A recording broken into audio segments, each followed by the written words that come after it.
Hello everyone, welcome to our channel Education Hotspot. So this video is for your MSOE 02 examination. Indian diaspora को लेके ये आपका subject है. Basic meaning diaspora के, diaspora and Bollywood, ऐसे कुछ क्वेश्चंस मैं ऑलरेडी यूट्यूब पे कवर कर चुकी हूँ. बाकी देयर आर सर्टेन टॉपिक जो हमने पेड क्लासेस में भी एक्सप्लेन किए हुए हैं. तो जो पेड क्लास के स्टूडेंट हैं, मैंने अभी व्हाट्सएप पे आप लोगों के साथ नोट्स भी शेयर कर दिए हैं टॉपिक्स के, एंड वीडियोज जो हैं वो आप ऐप पे देख सकते हैं. अगर उसमें कोई कंफ्यूजन है तो you can let me know. आप मुझे बता सकते हैं व्हाट्सएप पे टेक्स्ट करके, ऐप पे टेक्स्ट करके.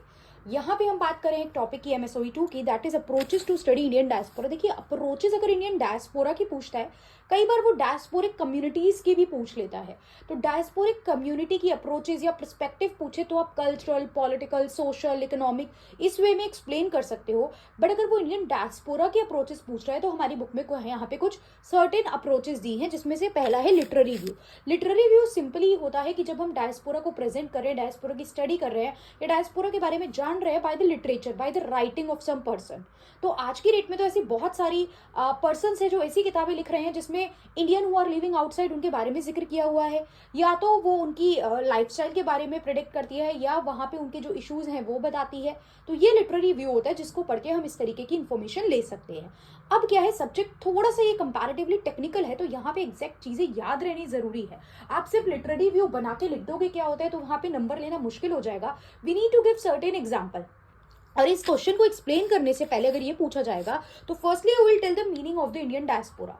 यहाँ पे मैंने नहीं लिखा है क्योंकि ऑलरेडी मैं आपको बहुत सारे टॉपिक ऐसे पढ़ा चुकी हूँ जहाँ पे मैं डायस्पोरा का मीनिंग ऑलरेडी बता चुकी हूँ. तो मीनिंग बार बार नहीं बदलेगा, आप वहीं से उन्हीं आंसर्स में से मीनिंग को पिक कर लेंगे एंड देन यहाँ पे यूज कर देंगे. और उसके बाद आप वन बाय वन इनकी जो अप्रोचेस हैं वो एक्सप्लेन करेंगे. लिटरेरी व्यू मैंने आपको बता दिया होता क्या है कि आप जो लिटरेरी राइटिंग है, लिटरेरी क्रिटिक्स है या कुछ क्रिएटिव राइटर्स है, उनके वर्क से आप चीजों को एनालाइज करते हो. जैसे कि कुछ यहाँ पे नाम भी मेंशन है, सलमान रशीद, VS नाइपल.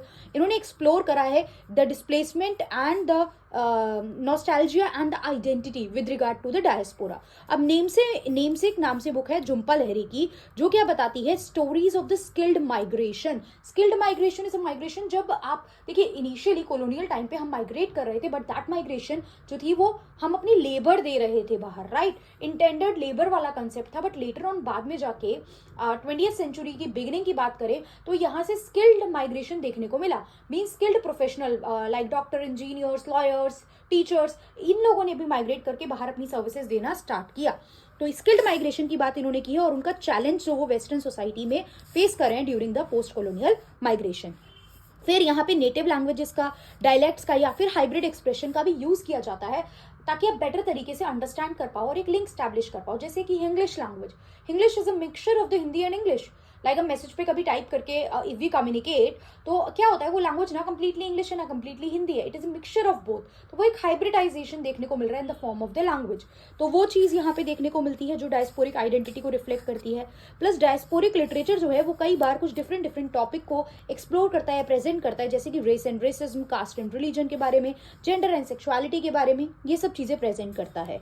अब जो डायस्पोरिक लिटरेचर है उसके फायदे क्या हैं? सबसे पहली बात तो आप कल्चर को प्रिजर्व करके रख सकते हो. अपने कल्चर की इंफॉर्मेशन भी आप प्रिजर्व करके उसको आगे तक पहुंचा सकते हो, अवेयरनेस दे सकते हो, awareness about the issues, the problem, the obstacle, the challenges that the diasporic people, that the diaspora are facing, ये भी आप बता सकते हो. प्लस एम्पैथी रख सकते हो. If they are facing certain challenges, if they are facing certain hardship, तो उनकी सिचुएशन के साथ आप एक सिंपैथी, एम्पैथी वाला फीलिंग जो है वो रख सकते हैं and you can help them. For example, अगर कोई इंडियन कम्युनिटी किसी दूसरी कंट्री में रह रही है और दूसरी कंट्री में कोई कैलेमिटी आई, कोई इशू आया, सो एक एम्पैथी हम लोग रखते हैं वहां पे, राइट. और आपको डायरेक्टली, आजकल तो देखिए मीडिया, सोशल मीडिया इतना फास्ट है कि हमें एक क्लिक पे सारी इंफॉर्मेशन मिल जाती है, राइट. बट यहाँ पे राइटिंग, ये हमें लिटरेरी व्यू बताना है, तो यहाँ पे हम लिटरेरी के बेसिस पे ही अपने पॉइंट्स को मेंशन करके चल रहे हैं. नेक्स्ट इसमें है critic to global system. Critic to global system मतलब जो भी चैलेंजेस, हार्डशिप, इश्यूज वहां के थ्रू उन लोगों को आ रहे हैं वो भी आप यहाँ पे प्रेजेंट कर सकते हैं, किए जाते हैं, मतलब ये लिटरेरी व्यू है. अगला है डेमोग्राफिक पर्सपेक्टिव. सबसे पहले आप ये देखिए, डेमोग्राफी का सिंपल मतलब होता है स्टडी ऑफ पॉपुलेशन. पॉपुलेशन की स्टडी करना, कितने लोग, हाउ मच, हाउ मेनी, ये सारी चीजों की स्टडी की जाती है डेमोग्राफी की बात करते हैं तब. तो जब demographic perspective of Indian diaspora है तो हम देखेंगे कितने कितने लोग जो हैं वो बाहर रह रहे हैं. अब हमें ये भी पता है कि बहुत सारी अलग अलग जगहों पे इंडियंस रह रहे हैं, इंडिया की बात की जाए या दूसरी कंट्री के लोगों की भी बात की जाए. और इंडिया में जो आपका जो जो माइग्रेशन हुआ है वो ड्यूरिंग द एंशिएंट टाइम भी था, कॉलोनियल टाइम पे भी था एंड पोस्ट कॉलोनियल टाइम पे भी था। तो एक पैटर्न में, एक वे में यहाँ पे माइग्रेशन हमें देखने को मिला है। तो डेमोग्राफिक पर्सपेक्टिव की हम बात करें तो यहाँ पे ये बात करता है कि कितना नंबर इन्वॉल्व है, फर्टिलिटी रेट क्या है, लिंग्विस्टिक एंड रिलीजियस जो वेरिएशन होती है उनका क्या रोल है इसमें, राइट, इमिग्रेंट पॉपुलेशन कितनी है और मैरिज को लेके क्या ट्रेंड है, ये बात करता है। जैसे कि यहाँ पे डेटा भी मेंशन है हमारी बुक में कि 1987 में अराउंड 8.6 मिलियन साउथ एशियन, यहाँ ओवरऑल साउथ एशिया की बात हो रही है, वो बाहर रह रहे थे, मतलब अपनी ओरिजिन कंट्री को छोड़ के, लाइक पाकिस्तान, इंडिया, बांग्लादेश, नेपाल, श्रीलंका को छोड़ के बाहर रह रहे थे। और एक रिपोर्ट है हमारे पास 2001 की, the report of the high level committee on the Indian diaspora. ये रिपोर्ट कहती है कि 2001 के around 19 million people of Indian origin were living outside. ये पूरे साउथ एशिया की बात नहीं है, ओनली इंडिया की ही बात है। 19 मिलियन पीपल, चाहे वो एनआरआई हो चाहे वो पीआई हो, वो बाहर रह रहे थे। रीजन यहाँ पे क्या था, क्यों बढ़ गया, डबल रेट से बढ़ा, क्योंकि इस टाइम पे जो स्किल्ड माइग्रेशन था, टेक्नोलॉजी, ग्लोबलाइजेशन, ये सब चीजें आ गई थी। तो बाकी जगह लाइक अमेरिका, यूके, इन जगहों पे भी माइग्रेशन हमें देखने को मिलने लगा था, राइट। क्यों हुआ, क्योंकि 20th सेंचुरी के टाइम पे जो लास्ट डिकेड था वहां पे हमें बहुत तेजी से स्किल्ड माइग्रेशन भी देखने को मिला in the beginning of the 21st century में, और आगे कंटिन्यू में चल ही रहा है।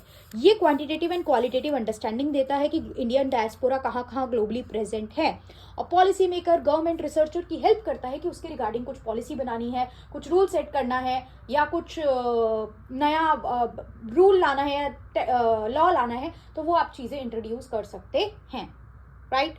अगला है ज्योग्राफिकल पर्सपेक्टिव। ज्योग्राफी जब हम एरिया वाइज देखते हैं तो ज्योग्राफिकल पर्सपेक्टिव के लिए हम जब इंडियन डायस्पोरा को स्टडी करते हैं तो हम देखते हैं कि इसको 6 जोन में डिवाइड किया गया है।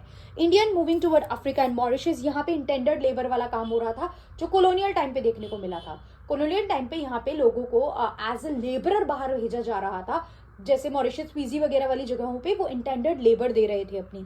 तो Africa and Mauritius, west and south Asia. अच्छा, जो पेड क्लास में मैंने डिटेल में ये कुछ वीडियोस आपको वहाँ बताई भी हैं, तो like Indian living in Gulf, Indian living in Fiji, Indian living in this, minority Indian in America, USA, इस तरीके के क्वेश्चन आए हुए हैं, वहाँ पे मैंने एक्सप्लेन करे हुए हैं। तो जस्ट रीड दैट। और कई बार कुछ क्वेश्चन में आपस में लिंकेजेस मिल जाती हैं, 2-3 क्वेश्चन आप पढ़ोगे तो आपको दिखेगा कि अच्छा ये चीज़ यहाँ भी थी, ये चीज़ यहाँ भी है, तो हम इसको कैसे इंटरलिंक करके यूज कर सकते हैं, राइट। देन पैसिफिक रीजन में, कैरेबियन रीजन में, नॉर्थ अमेरिका में, यूरोप में, और अमेरिका वगैरह में पता है स्किल्ड पोस्ट कॉलोनियल टाइम पे हमें माइग्रेशन देखने को मिला था।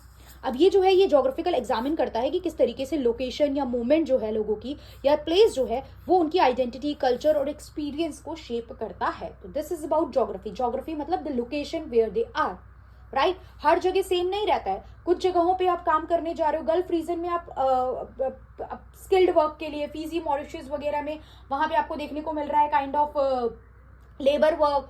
अमेरिका, यूके वगैरह में high skilled professional kind of work के लिए पीपल आर मूविंग। तो समटाइम लोकेशन और वहां पे क्या डिमांड है, वहां पे क्या रिक्वायरमेंट है, ये चीजें भी इम्पैक्ट डालती हैं।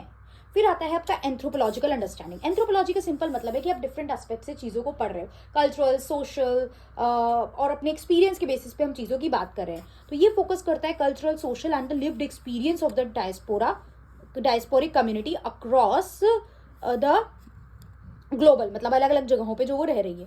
ये फोकस करता है आपकी आइडेंटिटी। अच्छा, अब इसको डिटेल में अगर आ जाए फॉर एग्जांपल, तो मैंने आइडेंटिटी वाला पार्ट अलग से समझाया हुआ है। किनशिप रिचुअल लिख दो, लाइक मैरिज की बात करें तो मैरिज ट्रेंड कंपैरेटिवली ग्लोबलाइज होने के बाद कम ट्रेंड देखने को मिलता है, क्योंकि बाहर की कंट्री में live in relationship is there, marriages का ट्रेंड कंपैरेटिवली कम है। जॉइंट फैमिली न्यूक्लियर हो गई है, नंबर ऑफ चिल्ड्रन कम हो गए हैं, ट्रेडिशन चेंज हो गया है, कल्चरल हाइब्रिडाइजेशन देखने को मिलने लगा है। तो ये सब आप एंथ्रोपोलॉजिकल अंडरस्टैंडिंग में मेंशन कर सकते हो, बिकॉज ये सब सम अप होके एंथ्रोपोलॉजी बनाते हैं। क्लियर।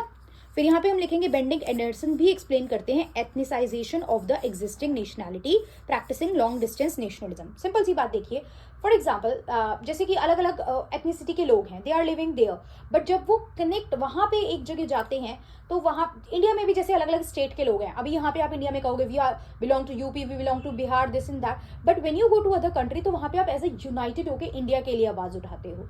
बुक में एक एग्जाम्पल मतलब एक टेस्ट मैच के थ्रू भी समझाया गया है। फॉर एग्जाम्पल आप किसी कंट्री में रह रहे हो, ऑस्ट्रेलिया में, let's say people are living, Indians are living, India Australia का मैच चल रहा है, तो you will cheer up India, आप इंडिया को चीयर करोगे, राइट। आप इंडिया के फेवर में रहोगे। बट समटाइम फॉर एग्जाम्पल अगर श्रीलंका एंड ऑस्ट्रेलिया का मैच चल रहा है, तो हम बीइंग एशियाटिक कम्युनिटी हो सकता है हमारा जो झुकाव है वो श्रीलंका की तरफ ज्यादा रहे, despite of the fact we are living in Australia. तो ये चीज ये बताने की कोशिश कर रहे हैं कि एथनिसाइजेशन ऑफ द एग्जिस्टिंग नेशनैलिटीज यहाँ पे रहता है, जिससे आप लॉन्ग डिस्टेंस नेशनलिज्म को भी परस्यू करते हो। तो ये डिफरेंट अप्रोचेज हो गई, literary approach, demography approach, geographical approach, anthropological understanding. Meaning बता के ये 4 आपके माइंड में रह गए और थोड़ा बहुत आप एक्सप्लेन कर दोगे तो एग्जामिनर को पता चल जाएगा you know the exact answer, और आप गोल गोल चीजों को नहीं घुमा रहे हो, आपको एग्जैक्ट पॉइंट पता है जो एक्सप्लेन किए गए हैं। Clear? So hope it is clear. बाकी कोई भी डाउट है तो आप मुझे टेक्स्ट कर सकते हो। पेड क्लास वाले स्टूडेंट फटाफट से वो वीडियोस भी मैं मान के चलती हूँ आप देख भी चुके हैं, और देखिए और कोई डाउट आ रहा है तो वो भी क्लियर कीजिए। So that's all, thank you everyone.